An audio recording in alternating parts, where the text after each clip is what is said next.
Hey, good afternoon on this Friday, June the 27th, 2025.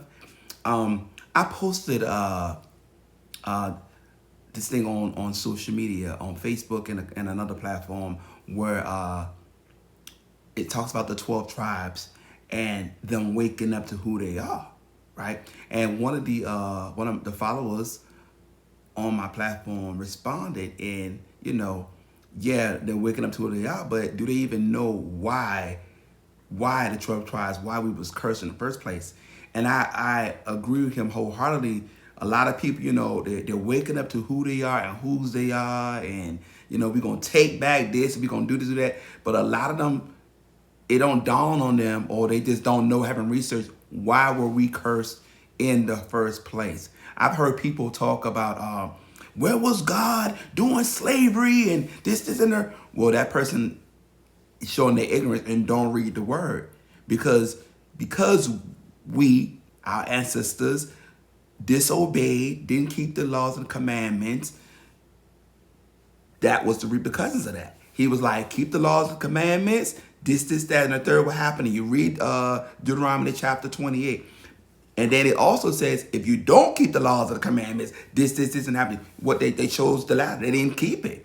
And so that's why the slavery and all that. But in the word, it says to be indefinite, right? But in the word, throughout the Bible, Jeremiah 2, 3 through 8, it speaks about, there will be a remnant that will return to Yah, that will keep the laws and commandments.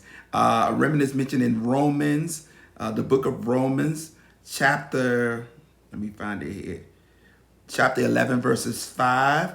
The New Testament also speaks of a remnant such as the faithful followers of Yahushua continue to believe and will return. 1 Peter 5, verses 8 through 9, a remnant. Throughout it talks about a remnant. So there will be a remnant, and it also says 2/3. So let's imagine everyone's awakened, right? To who we are. But 2/3 of that's a large number. They won't see the kingdom. They won't, they're awakened, but they don't want to obey by the laws and the commandments. They still don't want to keep them. After 400 years of slavery, they still don't want to keep the laws. They still want to do this, that, and the third that goes against the law. Everyone said, oh, the law is done away with. No. In Matthew chapter 5, start at verse 17, Yahushua did not come to end the law. He came to fulfill it. He was the living sacrifice. So no more sacrificing animals for atonement. He was the ultimate sacrifice, But we still keep the laws. He just was the ultimate sacrifice.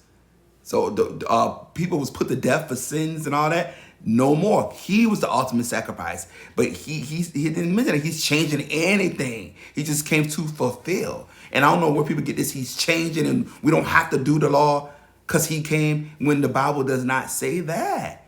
Start reading Matthew chapter 5, start at verse 17, and you'll see for yourself. All right?